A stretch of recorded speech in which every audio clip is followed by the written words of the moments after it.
1813 ईस्वी का charter act पढ़ेंगे। इसके पहले हम लोगों ने 1773 का रेगुलेटिंग एक्ट, 1784 का पिट्स इंडिया एक्ट और 1793 ईस्वी का चार्टर एक्ट अच्छे से समझ लिया है। उसका वीडियो प्लेलिस्ट में है, आप वहाँ से उसे देख लेंगे। उसके बाद इसको देखेंगे तो आपको बातें बहुत अच्छे से समझ में आएंगी और आपके एग्ज़ाम की प्रिपरेशन ठीक ढंग से हो पाएगी। देखिए, बहुत ही इम्पोर्टेंट है कि हम थोड़ा-सा विस्तार से पढ़ लें, क्योंकि इस समय एग्ज़ाम का ट्रेंड बदल रहा है। केवल फैक्चुअल क्वेश्चन रटने से आप एग्ज़ाम पास नहीं कर पाएँगे, क्वेश्चंस हो नहीं पाएँगे। तो थोड़ा-सा विस्तार से हम पढ़ेंगे, थोड़ा-सा डिटेल में समझेंगे, थोड़ा-सा लंबा हो सकता है, लेकिन आप जो है इसको ध्यान से देखेंगे तो आप सारी बातें ज़रूर समझ जाएँगे। इस क्लास में हम चार्टर एक्ट 1813 में हम देखेंगे कि कैसे ईस्ट इंडिया कंपनी के एकाधिकार को समाप्त किया गया, कैसे उसके जो प्रशासनिक अधिकार थे उसको बचाए रखा गया, उसके चार्टर को 20 वर्षों के लिए रिन्यू कर दिया गया, फिर से नवीनीकृत किया गया। और हम देखेंगे कि इसी चार्टर में 1 लाख रुपए भारतीय शिक्षा पर खर्च करने के लिए दिए गए।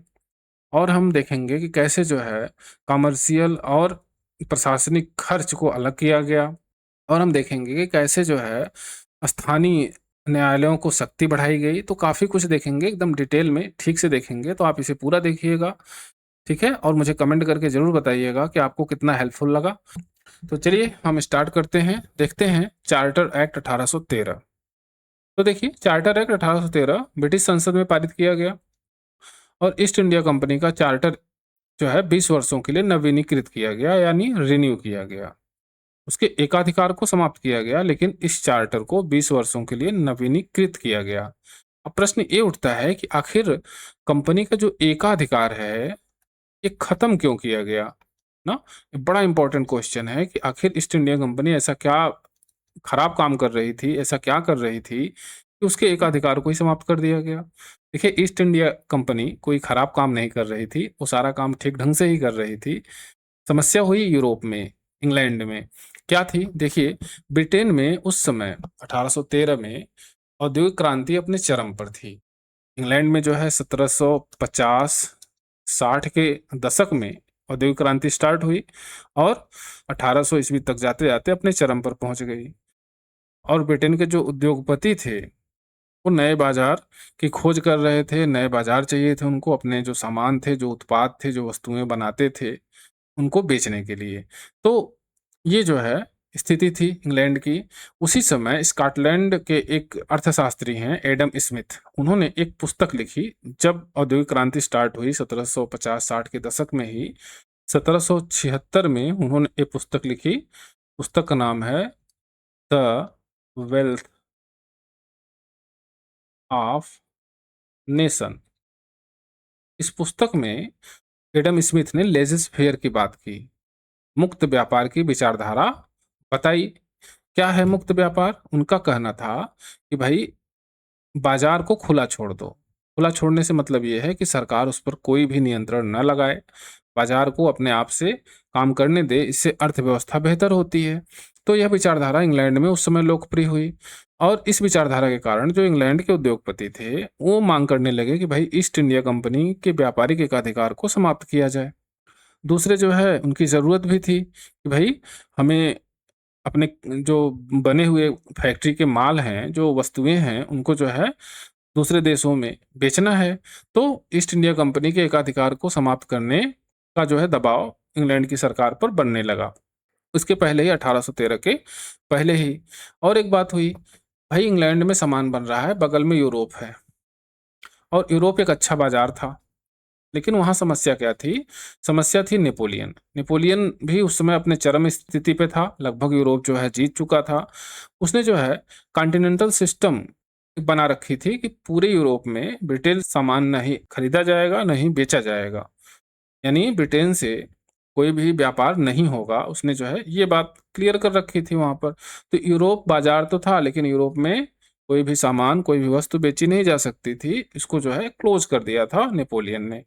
तो भारत ही बचता था और भारत में ईस्ट इंडिया कंपनी का एकाधिकार था।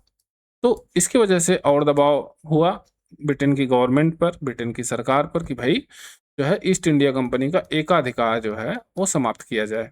ताकि इंग्लैंड के सभी व्यापारी भारत से व्यापार कर पाएं। ठीक है, तो यहाँ पर देखिए, ब्रिटिश के निजी व्यापारी भारत के बाजार में प्रवेश करना चाहते थे। अपने जो सामान इंग्लैंड में बन रहा है, जो वस्तुएं बन रही हैं, जो कपड़े बन रहे हैं, उसको भारत में बेचना चाहते थे। भारत को एक बाजार के रूप में कन्वर्ट करना चाहते थे। उनको भारत एक अच्छा बाजार दिख रहा था। इस वजह से ईस्ट इंडिया कंपनी के व्यापारिक एकाधिकार का विरोध बढ़ा। तो इंग्लैंड की सरकार ने ईस्ट इंडिया कंपनी के व्यापारिक एकाधिकार को समाप्त कर दिया। तो देखते हैं आगे, कंपनी के व्यापारिक एकाधिकार का अंत। तो इस चार्टर एक्ट 1813 से सबसे पहला काम क्या किया गया कि कंपनी के व्यापारिक एकाधिकार का अंत कर दिया गया। यानी ईस्ट इंडिया कंपनी का भारत के साथ व्यापार करने का एकाधिकार समाप्त कर दिया गया। अब इसका क्या मतलब हुआ? इसका मतलब ये हुआ कि अब केवल ईस्ट इंडिया कंपनी भारत से व्यापार नहीं करेगी, बल्कि इंग्लैंड का कोई भी व्यक्ति, कोई भी व्यापारी भारत से व्यापार कर लेगा। ठीक है, ये चीजें कर दी गई। अब व्यापारिक एकाधिकार से ये मत समझ लीजिए कि ईस्ट इंडिया कंपनी का व्यापारिक अधिकार समाप्त कर दिया गया। क्वेश्चन में कहीं आ जाए कि भारत के साथ ईस्ट इंडिया कंपनी का व्यापारिक अधिकार समाप्त कर दिया गया, तो ये गलत हो जाएगा। व्यापारिक अधिकार नहीं समाप्त किया गया, बल्कि एकाधिकार समाप्त कर दिया गया। व्यापार तो ईस्ट इंडिया कंपनी अभी भी कर रही है, बस इतना हुआ कि ईस्ट इंडिया कंपनी के साथ साथ इंग्लैंड के और भी व्यापारी भारत के साथ ठीक से व्यापार करने लगे। ठीक है, तो बस यही किया गया, उसके एकाधिकार का अंत कर दिया गया इस चार्टर से। समझ गए? लेकिन कंपनी के एकाधिकार को पूरी तरह समाप्त नहीं किया गया था। एकाधिकार को खत्म किया गया था, लेकिन पूरी तरह नहीं खत्म किया गया था। चाय के व्यापार पर कंपनी का एकाधिकार जारी रहा। जो चाय था वो केवल ईस्ट इंडिया कंपनी ही इंडिया से खरीद सकती थी और इंग्लैंड में, यूरोप में बेच सकती थी, और किसी को अनुमति नहीं दी गई। तो चाय का व्यापार बना रहा। दूसरा, चीन के साथ व्यापार। ईस्ट इंडिया कंपनी भारत ही नहीं, चीन के साथ भी व्यापार कर रही थी। तो उसके चीन के साथ जो व्यापार कर रही थी, उसके अधिकार को बनाए रखा गया, उसके अधिकार को यूं ही रहने दिया गया। तो चाय और चीन के साथ व्यापार का एकाधिकार जो है वो ईस्ट इंडिया कंपनी के पास रहा। बाकी सभी एकाधिकार जो है समाप्त कर दिए गए। ध्यान रहे, व्यापारिक अधिकार नहीं, व्यापारिक एकाधिकार समाप्त किया गया। ओके, ये बात क्लियर है? आगे देखें, अपवाद यहाँ पर लिखा हुआ है। चाय पर कंपनी का एकाधिकार जारी रहा। चीन के साथ पर भी कंपनी का एकाधिकार जारी रहा। इसके अलावा बाकी जो है सभी एकाधिकार समाप्त कर दिए गए। व्यापार तो कर रही है, बस और लोग व्यापार कर रहे हैं। ठीक है, यहाँ पर लिखा हुआ 1813 का इंडियन ट्रेड मोनोपोली समाप्त कर दी गई। टी ट्रेड और चाइना का ट्रेड, ये जो है अभी जारी रहा, इस पर एकाधिकार जारी रहा। आगे देखें, तो कंपनी का प्रशासनिक अधिकार बहुत इंपॉर्टेंट है। कंपनी का व्यापारिक एकाधिकार कम हुआ, लेकिन उसका शासन समाप्त नहीं हुआ। वो जो है व्यापार कर रही है, ठीक से व्यापार कर रही है, कोई दिक्कत नहीं है, और उसका शासन एकदम उसी तरह चल रहा है जैसे पहले चलता था। शासन में, प्रशासन में कोई कमी नहीं की गई है। कंपनी को भारत में प्रशासन करने का अधिकार अगले 20 वर्षों के लिए जारी रखा गया। यानी चार्टर एक्ट 1813 में कंपनी को 20 वर्षों तक प्रशासन करने का अधिकार दे दिया गया। उसमें कोई कमी नहीं की गई, केवल व्यापारिक एकाधिकार को खत्म किया गया था। वो भी पूरी तरह से नहीं खत्म किया गया था, चाय और चीन को छोड़कर बाकी एकाधिकार को समाप्त किया गया था। इसलिए 1813 के बाद भी कंपनी भारत की प्रमुख प्रशासनिक शक्ति बनी रही। ईस्ट इंडिया कंपनी अभी भी प्रशासनिक शक्ति है, जैसे पहले काम करती थी वैसे अब भी काम कर रही है। कंपनी का वास्तविक प्रशासनिक अंत 1858 ईस्वी में हुआ। 1858 में पूरा प्रशासन इंग्लैंड की सरकार ने अपने ऊपर ले लिया, वहां के क्राउन ने ले लिया। ठीक है, तो 1858 तक जो है बाकायदे ईस्ट इंडिया कंपनी अपना प्रशासन चला रही थी। 1813 को कंपनी का शासन समाप्ति मानना गलत है भाई। 1813 में कंपनी का व्यापारिक एकाधिकार समाप्त हुआ था। बाकी कंपनी जैसे काम कर रही थी वैसे ही काम कर रही है। ठीक है, वैसे व्यापार भी कर रही है, बस इंग्लैंड के और व्यापारी जो है भारत के साथ व्यापार करने लगे। समझ गए? 1813 में कंपनी का व्यापारिक एकाधिकार कम हुआ, लेकिन कंपनी का प्रशासन यानी प्रशासनिक अधिकार जारी रहा। परीक्षा में अंतर याद रखें, क्या याद रखना है आपको? 1813 में व्यापारिक एकाधिकार में कमी की गई। पूरी तरह से एकाधिकार समाप्त नहीं हुआ, क्योंकि चाय और चीन के साथ व्यापार बना रहा। 1833 में कंपनी का व्यापार पूरी तरह समाप्त कर दिया गया, यानी जो चाय और चीन वाला मैटर है यह भी समाप्त कर दिया गया। यह भी जो एकाधिकार था समाप्त हो गया पूरी तरह से। कब? 1833 में। 1858 में कंपनी का शासन समाप्त हो गया, तो इसके बाद जो है ब्रिटिश सरकार ने सीधे सीधे भारत को अपने नियंत्रण में ले लिया। ब्रिटिश क्राउन की संप्रभुता बहुत ही इंपॉर्टेंट है, क्योंकि अब जो भारतीय क्षेत्र जो ईस्ट इंडिया कंपनी ने जीता था, उसकी संप्रभुता ब्रिटेन के पास चली गई 1813 के चार्टर एक्ट द्वारा। तो 1813 के अधिनियम ने भारत में कंपनी के अधीन क्षेत्रों पर ब्रिटिश क्राउन की सोवरेनिटी को स्पष्ट रूप से स्वीकार किया। सोवरेनिटी मतलब संप्रभुता। संप्रभुता अब जो है संप्रभुता स्थापित हो गई। जो ईस्ट इंडिया कंपनी ने जो भी क्षेत्र भारत में जीते थे उस पर किसकी संप्रभुता? ब्रिटिश क्राउन की। इसके पहले हम लोगों ने 1784 का पिट्स इंडिया एक्ट देखा था। पिट्स इंडिया एक्ट, उसमें एक शब्द देखा था British possession in India. British possession in India, ये शब्द देखा था। इसमें और इसमें अंतर क्या है? ब्रिटिश पजेशन इन इंडिया और संप्रभुता में क्या डिफरेंस है? तो देखिए, ब्रिटिश पजेशन इन इंडिया का मतलब ये था कि कानूनी मालिकाना हक। क्या था? कानूनी मालिकाना हक। इसका हक ब्रिटिश सरकार का भारतीय क्षेत्र पर कानूनी मालिकाना हक उस समय था जब 1784 का पिट्स इंडिया एक्ट आया था। समझ रहे हैं? अब क्या है? अब संप्रभुता हो गई है। संप्रभुता मतलब वास्तविक नियंत्रण। अब जो है वास्तविक रूप से जो भारतीय क्षेत्र है उस पर जो है वास्तविक नियंत्रण हो गया। किसका? ब्रिटिश सरकार का। समझ रहे हैं? तो ये बहुत इंपॉर्टेंट है, आपसे सीधे क्वेश्चन आ जाएगा कि कब जो है संप्रभुता स्थापित हुई ब्रिटिश सरकार की भारतीय क्षेत्र पर। ठीक है, तो आप बता लेंगे कब? 1813 के चार्टर एक्ट द्वारा। कंपनी भारत में शासन कर रही थी, लेकिन अंतिम संप्रभुता ब्रिटिश क्राउन की मानी गई। कब से? 1813 से। ठीक है, जब बात आए ब्रिटिश पजेशन इन इंडिया की, तब आप क्या बताएंगे? तब आप बताएंगे 1784 का पिट्स इंडिया एक्ट। यह ब्रिटिश सरकार और ईस्ट इंडिया कंपनी के संबंधों में महत्वपूर्ण परिवर्तन था। अब टोटल कंप्लीटली मालिक हो गई ब्रिटिश सरकार। ईस्ट इंडिया कंपनी केवल एज ए एजेंट काम कर रही है, और उसका व्यापारिक एकाधिकार भी लगभग समाप्त है, पूरी तरह समाप्त नहीं है, क्योंकि चाय और चीन वाला जो मैटर है अभी भी वो बचा हुआ है। तो केवल और केवल एजेंट रह गई है। ठीक है, समझ गए? यूपीएससी 2019 में इसी कॉन्सेप्ट पर एक क्वेश्चन पूछा गया था, इसीलिए हमने आपको एकदम डिटेल में बता दिया कि भारतीय क्षेत्रों पर ब्रिटिश क्राउन की संप्रभुता स्वीकार की गई। ये बात सही है। अब इसका मतलब क्या होता है? तो इसका मतलब ये नहीं है कि भारत का पूरा राजस्व ब्रिटिश संसद के नियंत्रण में आ गया। नहीं, राजस्व या प्रशासन का काम ईस्ट इंडिया कंपनी कर रही है अभी, उसमें कोई दिक्कत नहीं है। दिक्कत कहाँ है? दिक्कत खाली है उसके व्यापारिक एकाधिकार में। ठीक है, आगे देखें। शिक्षा के लिए 1 लाख। भारतीय शिक्षा के लिए पहली बार सरकारी धन का प्रावधान किया गया, यानी भारतीय शिक्षा पर खर्च करने के लिए 1 लाख रुपए का प्रावधान पहली बार किया गया। बहुत ही इंपॉर्टेंट है, आप इसे जरूर जानते रहिए। कंपनी को प्रतिवर्ष 1 लाख खर्च करने का निर्देश दिया गया। भाई जो ईस्ट इंडिया कंपनी है उसको आदेश दिया गया कि 1 लाख रुपए निकाल के भारतीय शिक्षा पर खर्च करे। बहुत अच्छा काम किया गया, कोई दिक्कत नहीं है इसमें। यह धन भारतीय शिक्षा के उन्नयन और प्रोत्साहन के लिए रखा गया। इससे जो है भारतीय शिक्षा का विकास करना था। बाद में इसी शिक्षा संबंधी प्रावधान से ओरिएंटलिस्ट और आंग्लिसिस्ट कंट्रोवर्सी जुड़ा। भाई ये जो 1 लाख रुपए रखा गया था, इसमें एक विवाद हो गया। विवाद क्या है? ओरिएंटलिस्ट का और आंग्लिसिस्ट का, यानी प्राच्यवादी और आंग्लविद में। प्राच्यवादी वर्सेस आंग्लविद। समझ रहे हैं? ये विवाद हो गया। ये प्राच्यवादी क्या चाहते थे?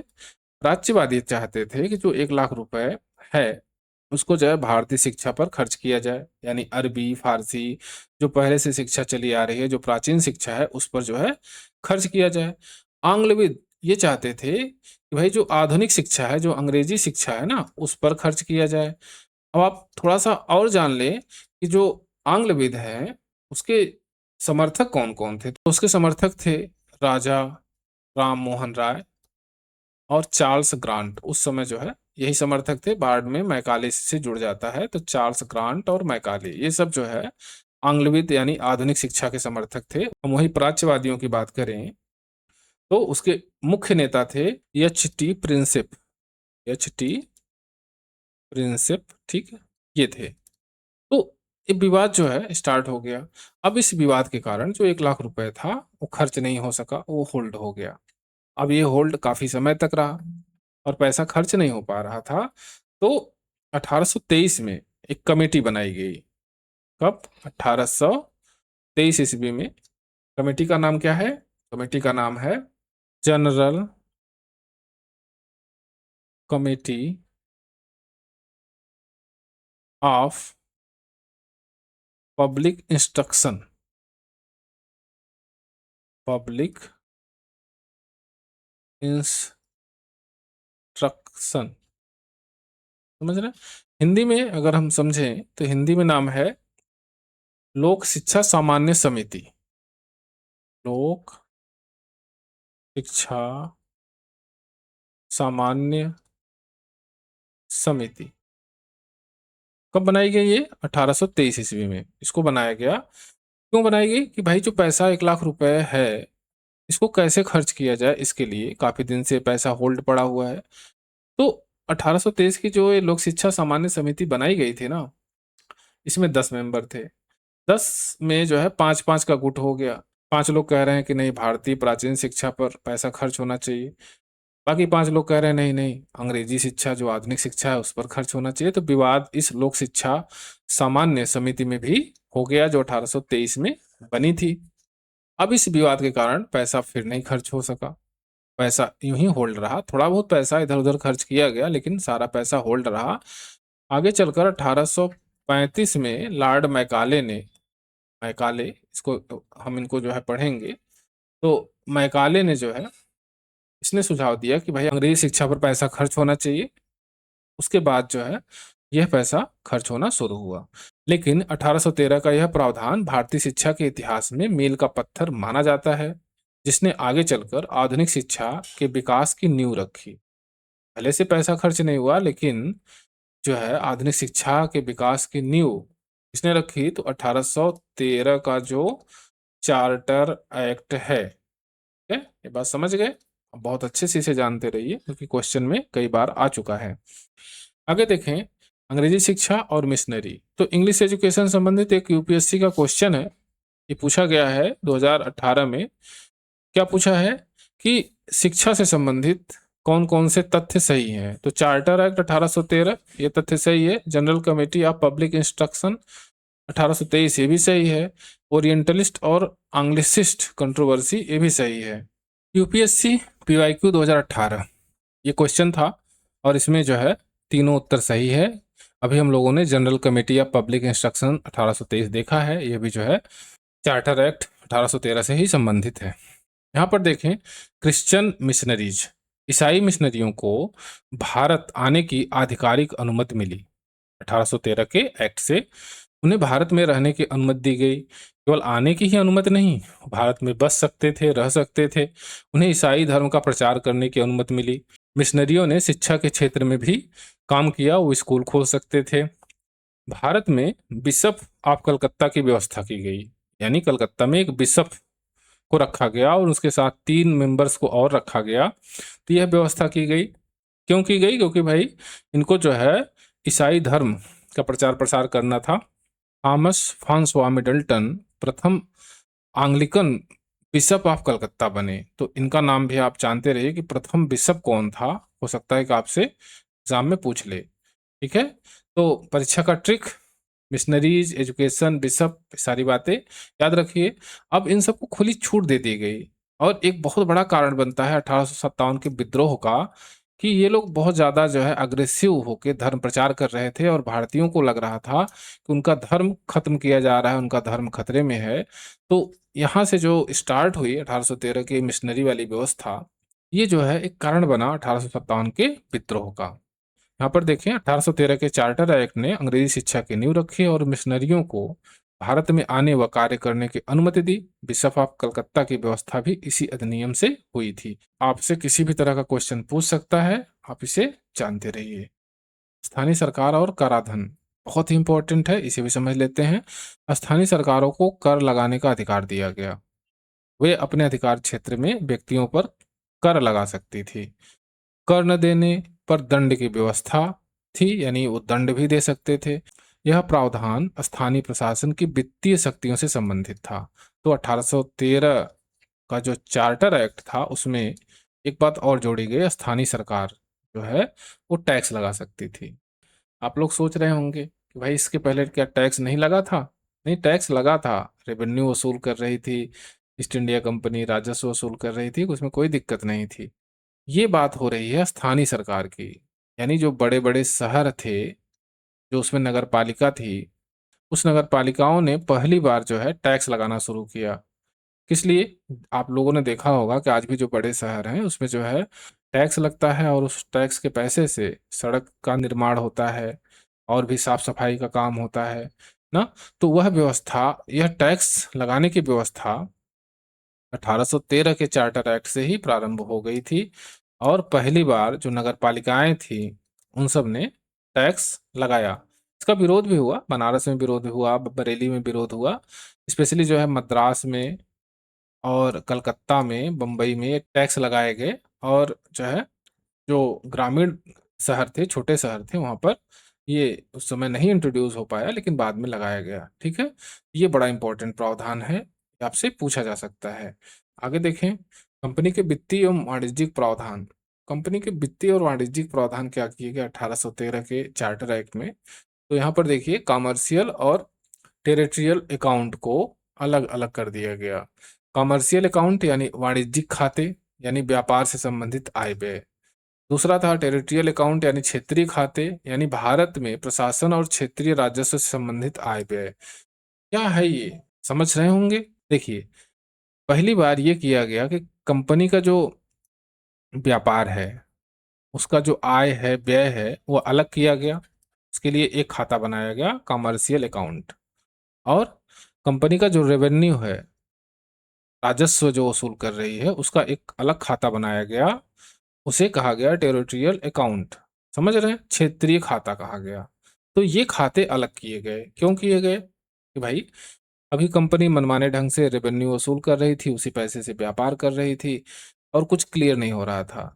जो इंग्लैंड की सरकार थी वो एकदम क्लियर करना चाहती थी कंपनी को कि भाई आप जो है, आप मुझे बताइए कि आप व्यापार से कितना पैसा कमा रहे हैं और रेवेन्यू से कितना पैसा आ रहा है, और जो ये रेवेन्यू का पैसा है इससे जो है आप क्षेत्रीय विस्तार करिए, भारत में सेना रखिए। ठीक है, तो इस वजह से ये खाते अलग अलग किए गए।